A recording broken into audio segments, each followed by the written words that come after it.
الحمد لله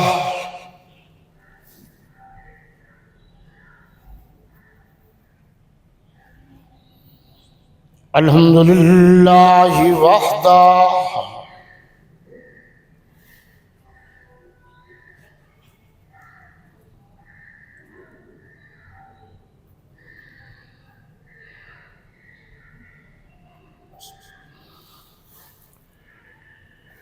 الحمد لله وحده والصلاة والسلام على من لا نبي بعده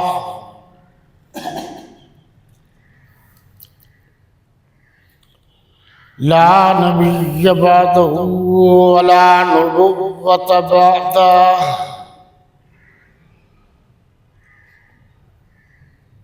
ولا رسول بعده ولا رسالة بعده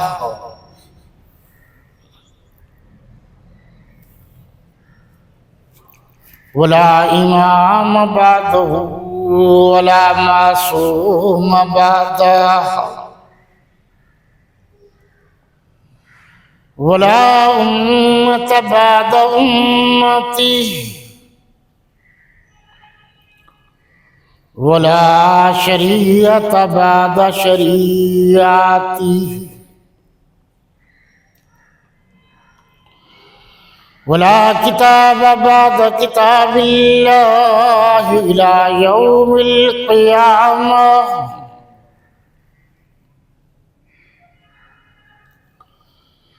والصلاة والسلام على آله وأصحابه الطيبين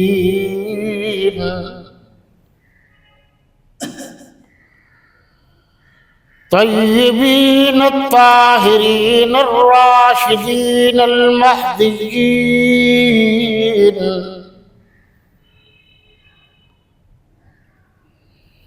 وعلى أزواجه وبناته وذرياته وأتباعه أجمعين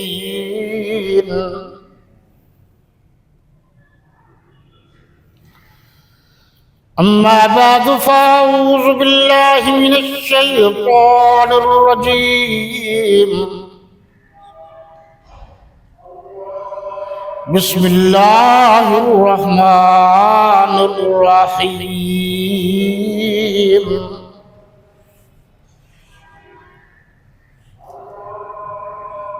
والسابقون الأولون من المهاجرين والأنصار والذين اتبعوهم بإحسان رضي الله عنهم ورضوا عنه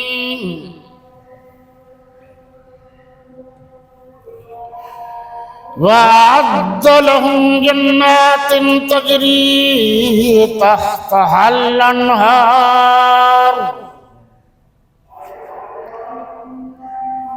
خالدين فيها أبدا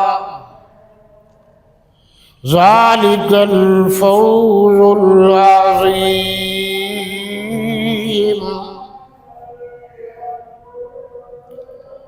وقال الله تبارك وتعالى في مقام آخر إذ أخرجه الذين كفروا ثاني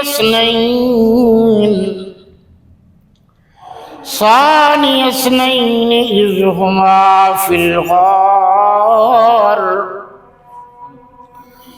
إذ يقول لصاحبه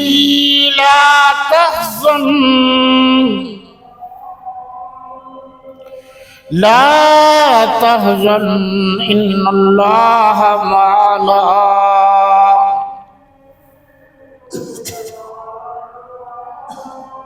وقال النبي صلى الله عليه وسلم ارحم بأمتی ابو بکر واشدهم فی امر اللہ عمر واصدقهم حیاء عثمان واقضاهم علی. وقال النبی صلی اللہ علیہ وسلم خیر الناس بعد الانبیاء ابو بکر وعمر رضی اللہ تعالی عنہما. وفی روایہ افضل الناس بعد الانبیاء ابو بکر وعمر رضی اللہ تعالی عنہما. وقال النبی صلی اللہ علیہ وسلم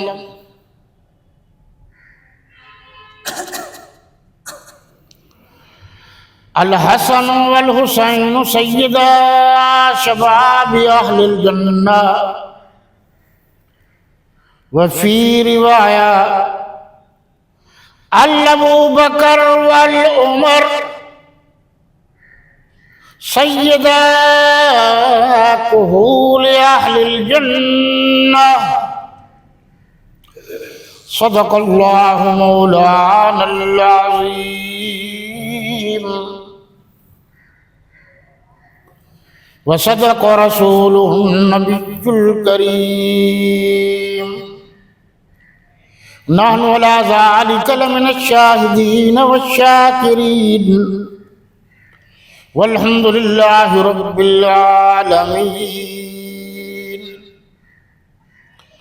اللهم صل على محمد وعلى آل محمد كما صليت على إبراهيم وعلى آل إبراهيم إنك حميد مجيد. اللهم بارك على محمد وعلى آل محمد كما باركت على إبراهيم وعلى آل إبراهيم إنك حميد مجيد.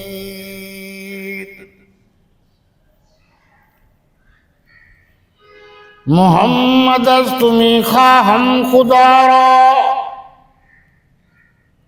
خدایا از تو عشق مصطفیٰ را. ایمان ما اطاعت خلفاء راشدین اسلام ما محبت آل محمد است.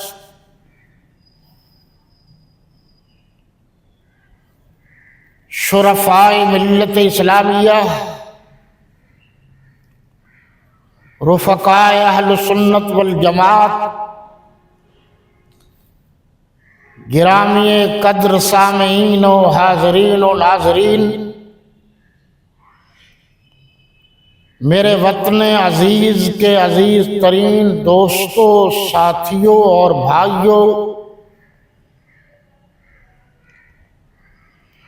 علاقہ مظفر آباد ملتان کے غیور اور روشن ضمیر مسلمانوں، میں نے آپ حضرات کے سامنے سورہ توبہ کی آیت نمبر 10، سورہ توبہ کی آیت نمبر 100 اور سورہ توبہ کی آیت نمبر 40 کا کچھ حصہ تلاوت کرنے کا اعزاز اور شرف حاصل کیا ہے۔ اس مختصر وقت میں اسی آیہ کریمہ کی تفسیر، تشریح اور تفصیل آپ تک پہنچانے کی سعادت حاصل کروں گا۔ آپ حضرات مجھ سے بہتر جانتے ہیں کہ قرآن پاک، قرآن مجید، قرآن مقدس، قرآن نور علی نور، قرآن سید الانوار والتجلیات فی الکتب السماویہ، یہ سب سے بڑی رہنما اور رہبر کتاب ہے، اور اس کا ایک ایک جملہ، آیا، حرف تمام تر شکوک و شبہات سے پاک ہے۔ قرآن کا مطالعہ کرنے والے حضرات قرآن کے ترجمے اور تشریح کو غور و خوض سے دیکھنے والے احباب یہ جانتے ہیں کہ قرآن میں سب سے زیادہ، سب سے بڑا مضمون توحید باری تعالیٰ کا ہے۔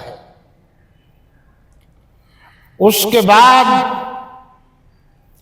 آپ صلی اللہ علیہ وسلم کی رسالت طیبہ،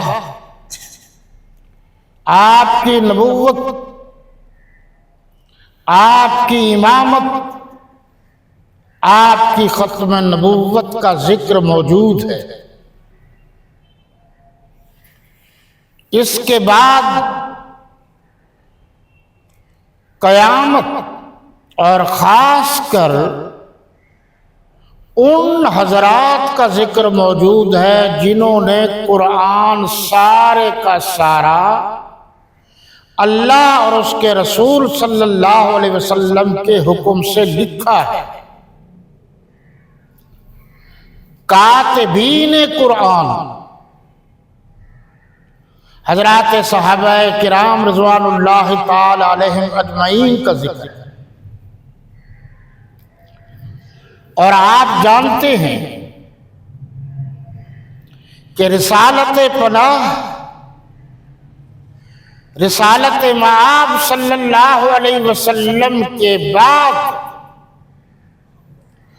سب سے بڑا مقام اللہ کی مخلوقات میں سے صحابہ کرام کا ہے۔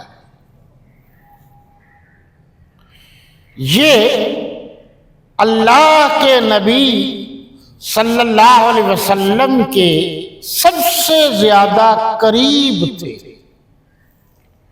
بلکہ قریب تر تھے۔ یہی وہ لوگ ہیں جنہوں نے اللہ کے نبی صلی اللہ علیہ وسلم سے براہ راست قرآن سنا، سمجھا، اور آپ کی تعلیم کے مطابق نبی اکرم صلی اللہ علیہ وسلم کے بعد سب سے پہلے قرآن پر عمل کیا، اور پھر قرآن کو دہرایا۔ جو بات، جو چیز سمجھ میں نہ آتی تھی وہ اللہ کے نبی صلی اللہ علیہ وسلم سے براہ راست پوچھا۔ اس لیے پوری امت مسلمہ کا اجماع ہے اس بات پر کہ اللہ یعنی قرآن، آقا دو جہاں کا فرامین فرمان احادیث مقدس ہے، اس کے بعد صحابہ کرام کا اجماع کسی بھی مسئلے پر عین دین ہے۔ پھر ان صحابہ کرام میں سے ہر ایک کا مقام تو بہت اونچا ہے، ہر ایک کا مقام تو بڑا اعلیٰ ہے، عرفہ ہے۔ سارے صحابہ کرام کو قرآن نے صادق کہا ہے، امین کہا ہے، مفلحون کہا ہے، فائزون کہا ہے، راشدون کہا ہے۔ اور جو لفظ قرآن نے استعمال کیے ہیں آپ تھوڑا سا غور کر لیں تو یقین کیجیے، خاص کر جو مذہبی طبقہ ہے وہ اس پر غور کرے کہ اولئیکا کیا ہے، ہم کیا ہے، راشدون کیا ہے۔ اولئیکا بھی جمع ہے، لہم بھی جمع ہے، راشدون بھی جمع ہے۔ تو قرآن کہہ رہا ہے یہ سب کے سب راشد و مرشد ہیں۔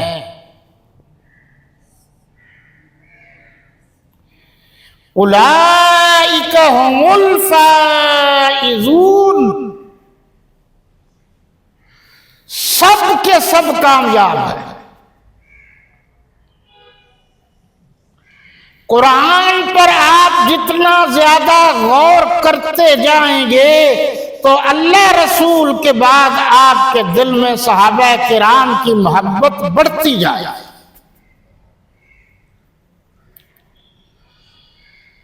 قرآن نے کہا ان الذین یغضون اصواتهم عند رسول اللہ، سورہ حجرات کی آیت نمبر 3 ہے۔ اولئک الذین امتحن اللہ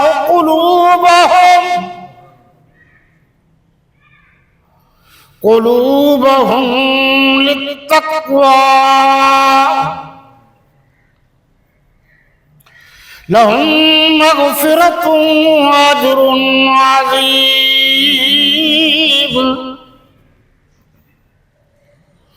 غور کیجئے، یغضون جمع تمام صحابہ کرام، حضور کے غلام، حضور سید الاولین والآخرین، راحت المشتاقین،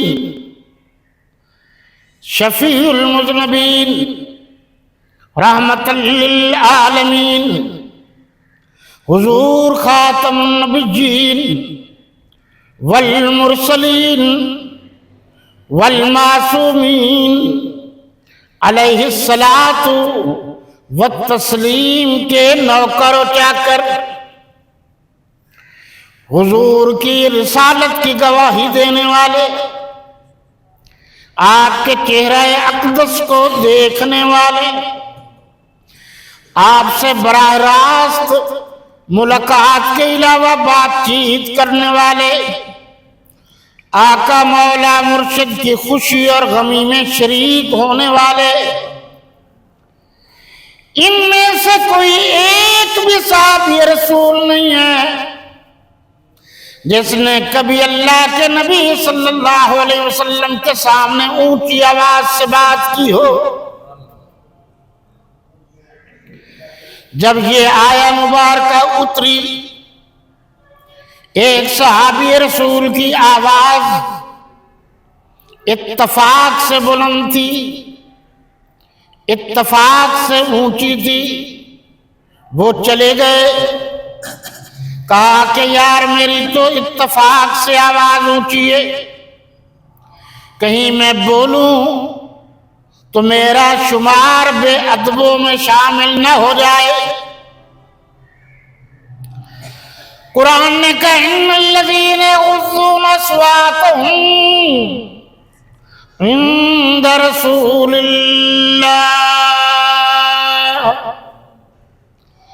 آپ صلی اللہ علیہ وسلم نے اس کو بلوایا اور فرمایا آپ کی جینون مجبوری ہے، قدرتی معاملہ ہے، کوئی ایک صحابی رسول جو اللہ کے نبی کے سامنے اونچی آواز سے بات نہیں کرتا وہ نافرمان کیسے ہو سکتا ہے؟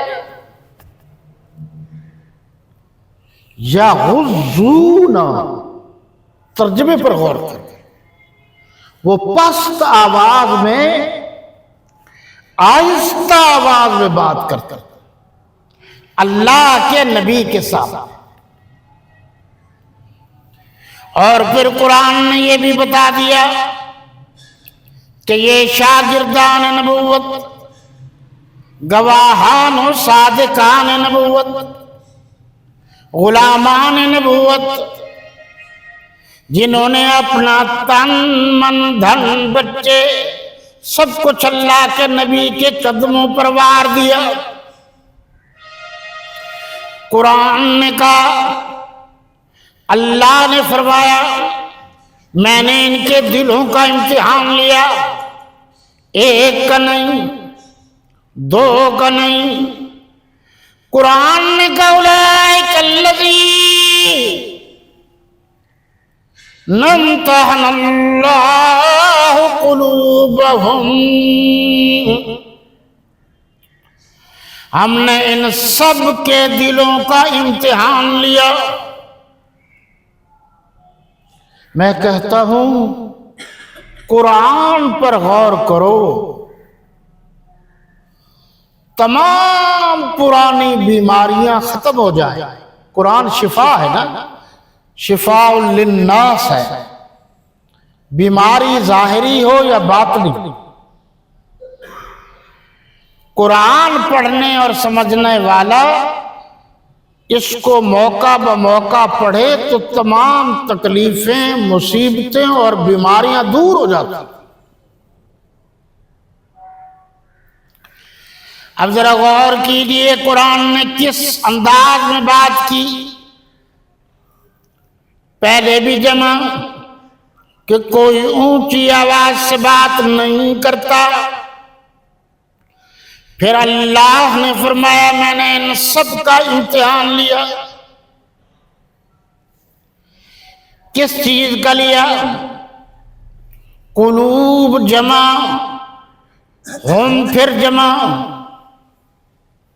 ان سب کے سب دلوں کا امتحان لیا، کسی ایک فرد کا نہیں، سب جو صحابہ کرام ہیں میں نے، اللہ فرما رہے ہیں، ان کے دلوں کا امتحان لیا۔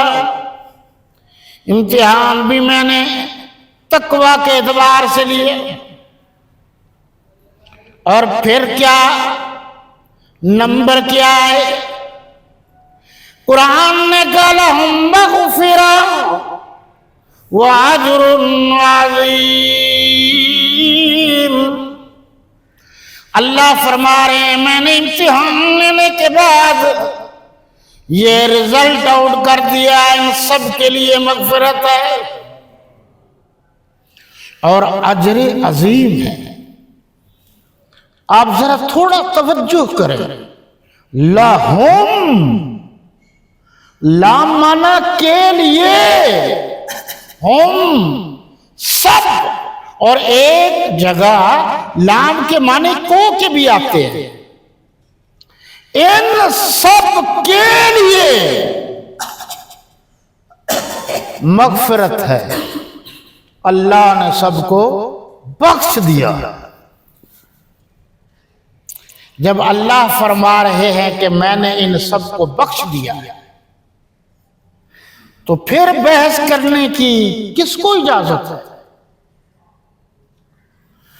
اور یہی اسی سورہ الحجرات کی آیت نمبر 10 میں بتایا گیا، اور 7 میں بھی ہے وَكَرَّهَ إِلَيْكُمُ الْكُفْرَ وَالْفُسُوقَ وَالْعِصْيَانَ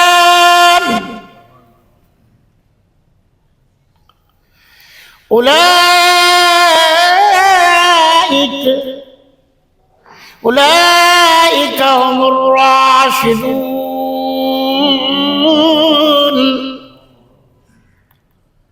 ہم نے ان مقدس ترین ہستیوں کے کفر کو بھی دور کر دیا، مسلمان ہو گئے تو کفر کی چھٹی۔ اور یاد رکھنا معصیت، اللہ فرما رہے میں نے ان سے میرے اور اپنے نبی کی نافرمانی کو بھی دور کر دیا۔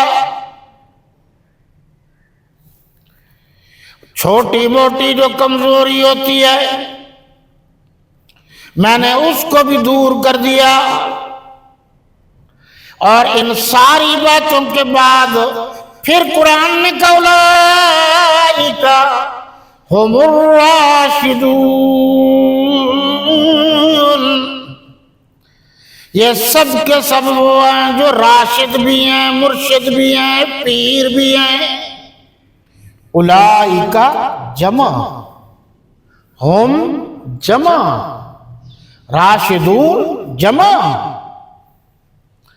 تو بتائیے جب قرآن نے جمع کا لفظ استعمال کیا ہے تو اس میں سے کسی ایک کو نکالنے کا حق کس قانون نے دیا ہے؟ اور قرآن کا ترجمہ بھی محفوظ ہے، الفاظ بھی محفوظ ہیں، شروع سے لے کر آج تک اس کا یہی ترجمہ آ رہا ہے۔ نہ کوئی الفاظ میں تبدیلی لا سکتا ہے، نہ کوئی ترجمے میں تبدیلی لا سکتا ہے۔ اب اولئک اس کا معنی تو ہے سب، کوئی اور معنی کر ہی نہیں سکتا۔ سورہ انفال میں ہے، وہاں بھی اللہ تبارک و تعالی نے ایمان والوں کا، مجاہدین کا ذکر کرتے ہوئے فرمایا اولئک هم المؤمنون حقا۔ پھر دیکھیے اولئک جمع، ہم جمع، ضمیر ہے، 14 ضمیریں آپ نے پڑھی ہوں گی۔ مومنون، مومن کی جمع، یہ بھی جمع۔ حقا، قرآن نے یہ کہا یہ پکے ٹھکے اور سچے سچے مومن ہیں۔ ایک تو قرآن نے صحابہ کرام کو مومن قرار دیا،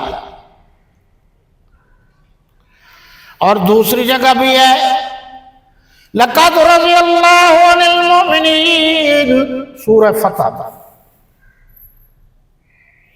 اللہ مومنین سے راضی ہو گیا جی۔ یہاں بھی قرآن نے صحابہ کرام کو مومنین کہا، وہاں بھی مومنین کہا، اور سورہ انفال میں مومنون کے بعد حقا کہا۔ یہ کیوں کہا؟ علماء فرماتے ہیں کہ جیسے پہلے دور میں کوئی ڈالڈا گھی بھی نہیں ہوتا تھا، صرف دیسی ہوتا تھا، جو بھی جس سے کہتا تھا وہ کہتا تھا جی دیسی دے دو، یہ تو نہیں کہتا تھا گھی دے دو بس۔ اب 2 3 آ گئے ہیں، اب تو کمپنیوں کا نام بھی لیتے ہیں، لیکن عام الفاظ میں یہ تو کہتے ہیں بھی ڈالڈا دے دو یا دیسی دے دو۔ قرآن نے کہا اولئک هم المؤمنون حقا، یہ ڈالڈے گھی والے مومن نہیں ہیں، یہ دیسی گھی والے پکے اور سچے مومن ہیں۔ حقا کا لفظ قرآن نے اس لیے استعمال کیا کہ 2 نمبر مومن نکل جائے۔ جب قرآن نے صحابہ کرام کو مومن قرار دیا ہے تو جو صحابہ کرام کو مانے گا وہی مومن ہوگا، جو نہیں مانے گا وہ مومن نہیں ہوگا۔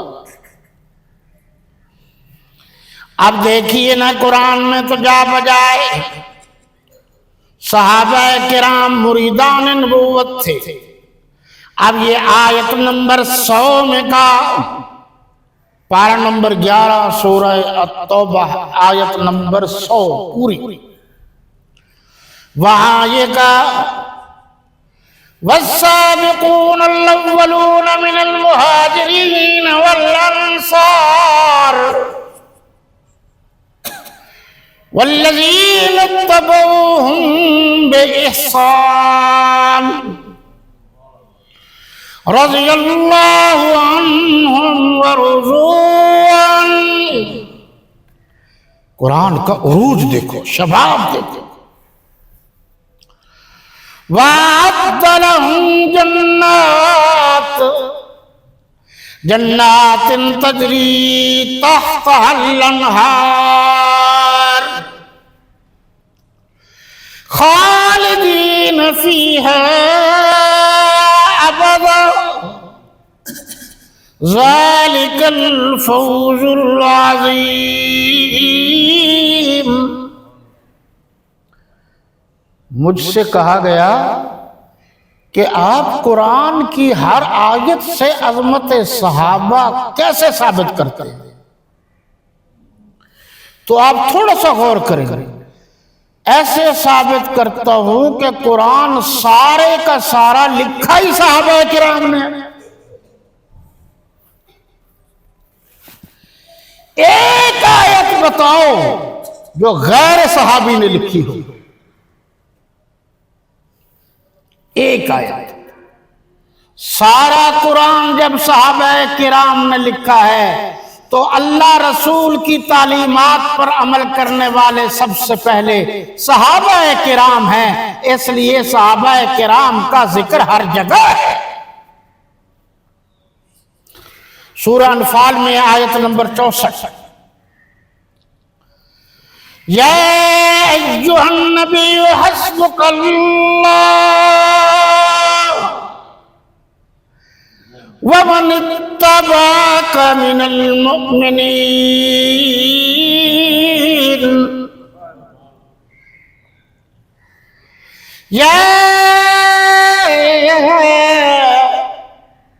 اب یہاں پر بھی آپ غور کریں۔ ایھا النبی، میرے نبی،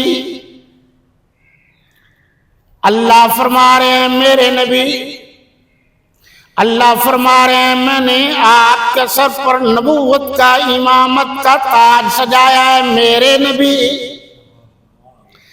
نبا خبر، میرے نبی میری وحدانیت کی خبر دینے والے، میرے نبی دنیا والوں کو صراط مستقیم پر لانے والے، میرے نبی حسبک اللہ، اللہ آپ کو کافی ہے، اللہ آپ کو بالکل۔ ومن اتبعک، اللہ کے بعد، اللہ کے بعد، ومن اتبعک، ومن اور من مانا جس شخص نے اتبعک آپ کی تابعداری کی، آپ کی فرما برداری کی، آپ کی نوکری و چاکری کی، من المؤمنین، مومنین میں سے جس نے سب سے پہلے یعنی باقی لوگوں کو علاوہ پہلے آپ کی نوکری و چاکری کی۔ میں نے 3 حوالے دیے ہیں، قرآن نے لفظ مومنین استعمال کیا ہے اور صحابہ کرام کے لیے استعمال کیا ہے۔ یہاں بھی اللہ فرما رہے ہیں اللہ کے نبی میرے نبی میں آپ کو کافی ہوں، اور زمین پر دنیا پر ظاہری اعتبار سے جنہوں نے آپ پر ایمان لایا، جنہوں نے آپ کی خدمت کی، جنہوں نے آپ کی بات مانی، وہ آپ کے زیادہ قریب ہیں، اس لیے وہ بھی آپ کو کافی ہیں۔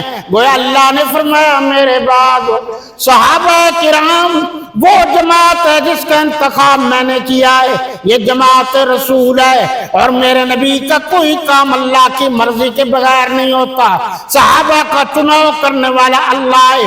اللہ نے فرمایا اولئک حزب اللہ، اللہ کہہ رہے ہیں صحابہ کرام اللہ کی جماعت، آپ تعلیم یافتہ لوگ ہیں، اردو میں قرآن مجید کے تراجم موجود ہیں، آپ خود دیکھو نا۔ یعنی صحابہ کرام کے اوصاف بیان کرتے ہوئے، تعریف بیان کرتے ہوئے، یہاں کا اولئک حزب اللہ، یہ اللہ کی جماعت ہے، مخالفت میں کہا اولئک حزب الشیطان، یہ شیطان کی جماعت ہے۔ تو بات دونوں طرح واضح ہو گئی۔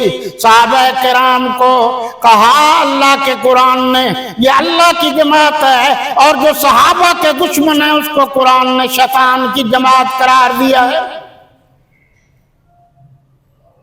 پترو، میں نے تو کبھی آپ سے کتابوں کا حوالہ ہی پیش نہیں کیا، میں تو قرآن کی بات کرتا ہوں۔ آؤ سارے آ جاؤ قرآن،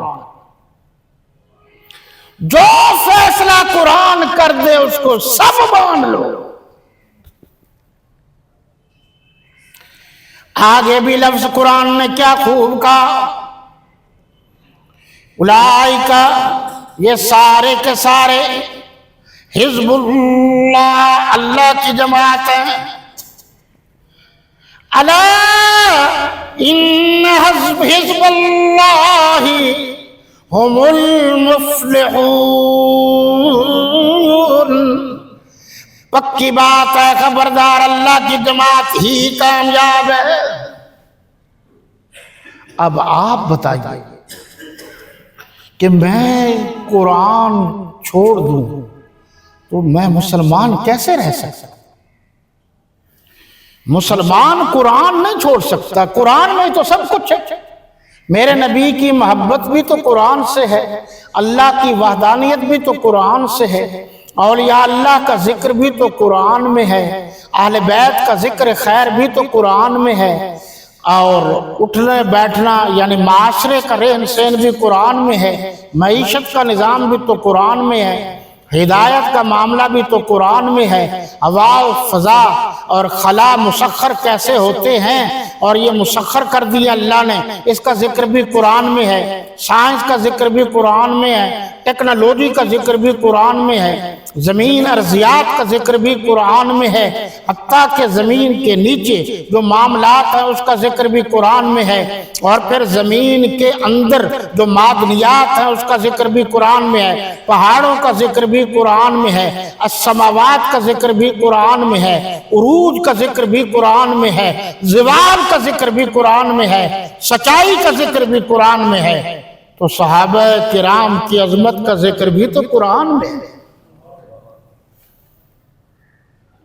یا تو کہو کہ قرآن سے بڑی کوئی کتاب ہے، اور اگر قرآن سے بڑی کوئی کتاب نہیں، اور یقیناً نہیں ہے، تو پھر ہر مسلمان پر لازم ہے کہ وہ قرآن کی بات کو مانے، قرآن کو مانے، قرآن کے احکامات کو مانے۔ اور قرآن نے یہ بھی کہا کہ اللہ ان سے راضی ہو گیا۔ میں تراجم بڑے غور سے دیکھتا ہوں، میں نے ابھی ڈاکٹر اسرار احمد صاحب کا ترجمہ ویسے تو دیکھتا رہتا ہوں، آج صبح پھر میں نے چیک کیا کہ یہ اس پر تو کوئی ٹھپا نہیں ہے نا فلاں فلاں مسلک کا، یہ تو چلو غیر جانبدار ہے، تو اس نے بھی یہی ترجمہ لکھا ہے، اللہ ان سے راضی ہو گیا، اور اللہ کی رحمتوں کا نزول اتنا تھا صحابہ کرام پر، اتنی اللہ کی مہربانیاں تھیں کہ یہ سارے کے سارے اللہ سے راضی ہو گئے۔ ہو گئے کہا ہے تو گیا جو ہے یہ اردو زبان میں تو ماضی کے لیے آتا ہے، چکا جسے ہم کہتے ہیں، راضی ہو چکا، فیصلہ ہو چکا، یہ جملہ تو ماضی میں آتا ہے۔ تو قرآن کہہ رہا ہے کہ اللہ ان سے راضی ہو چکا۔ اور مشکات شریف میں یہ لفظ موجود ہیں، اس پر بھی آپ غور کریں گے، آپ صلی اللہ علیہ وسلم نے فرمایا اصحابی کالنجوم واہل البیت کالسفینہ، میرے صحابہ کرام ستاروں کی طرح ہیں اور اہل بیت اعظام کشتی کی طرح ہیں۔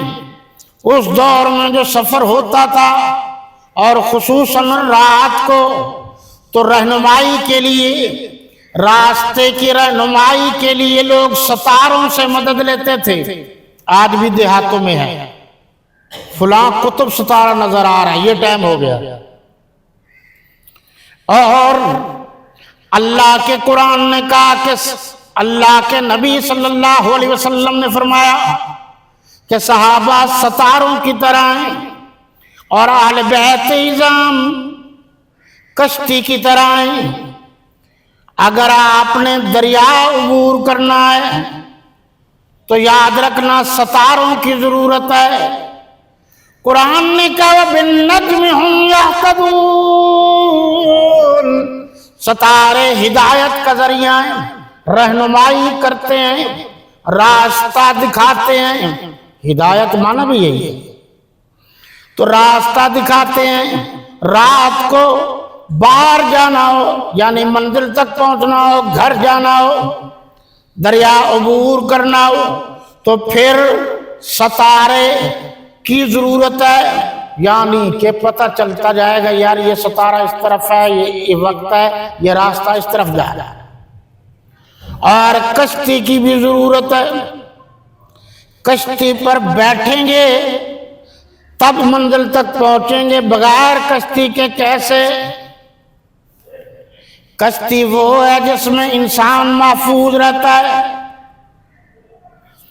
تو دو باتیں آ گئیں، صحابہ کرام ستاروں کی طرح ہیں، اہل البیت کشتی کی طرح ہیں۔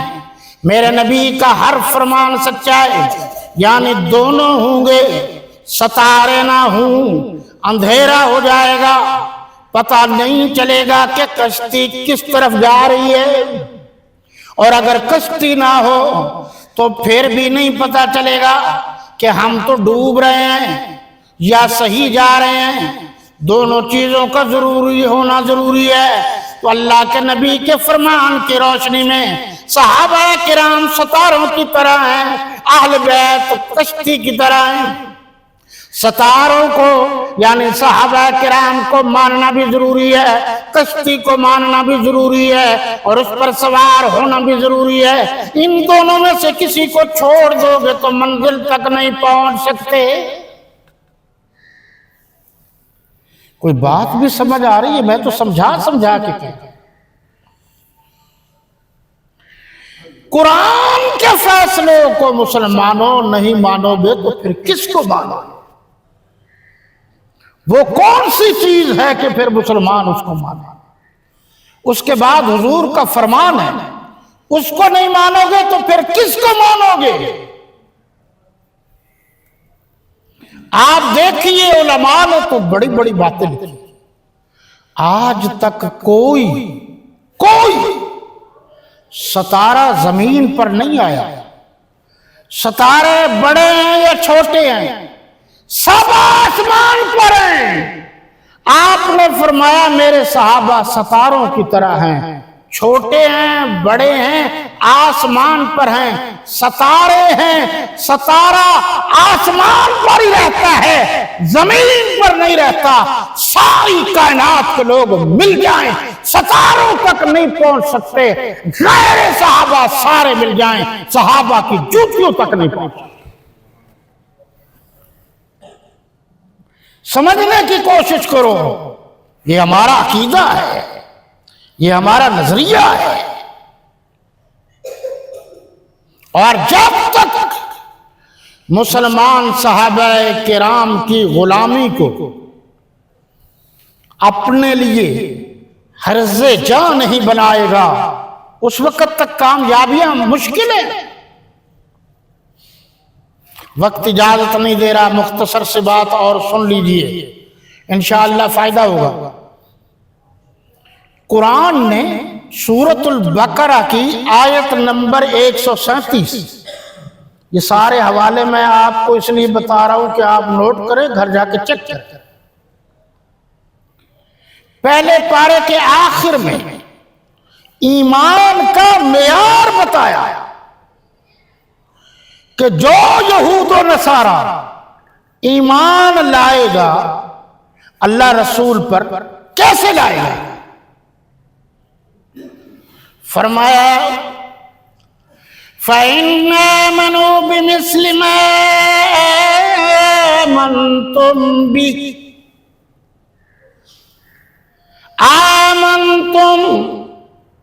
بِهِ فَقَدِ اهْتَدَوْا وَإِنْ تَوَلَّوْا فَإِنَّمَا هُمْ فِي شِقَاقٍ فَسَيَكْفِيكَهُمُ اللَّهُ وَهُوَ السَّمِيعُ الْعَلِيمُ۔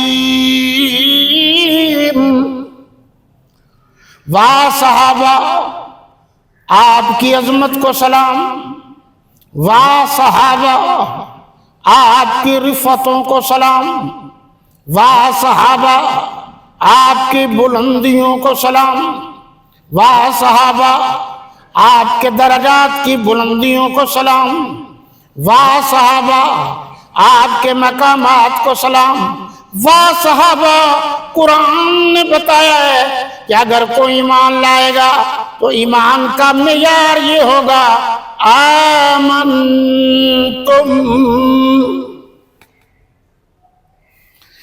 اگر تو یہ لوگ جو ایمان نہیں لائے اللہ کے پاس، اللہ کے نبی کے پاس آ کر ایمان لائیں گے تو اس طرح ایمان لائیں جس طرح تم ایمان لائے ہو۔ تمام مفسرین نے لکھا ہے اس تم سے مراد صحابہ کرام ہیں، یعنی تم کی طرح، آپ کی طرح ایمان لائیں گے، فقد اہتدوا، اب ہدایت یافتہ بن جائیں گے۔ تو ایمان معتبر وہی ہوگا جیسے صحابہ کا ایمان ہے، معاملہ دنیا کا ہو، معاملہ دین کا ہو۔ صحابہ کرام کی اتباع کے بغیر، صحابہ کرام کے طریقے کو چھوڑ کر کوئی طریقہ قبول نہیں ہے۔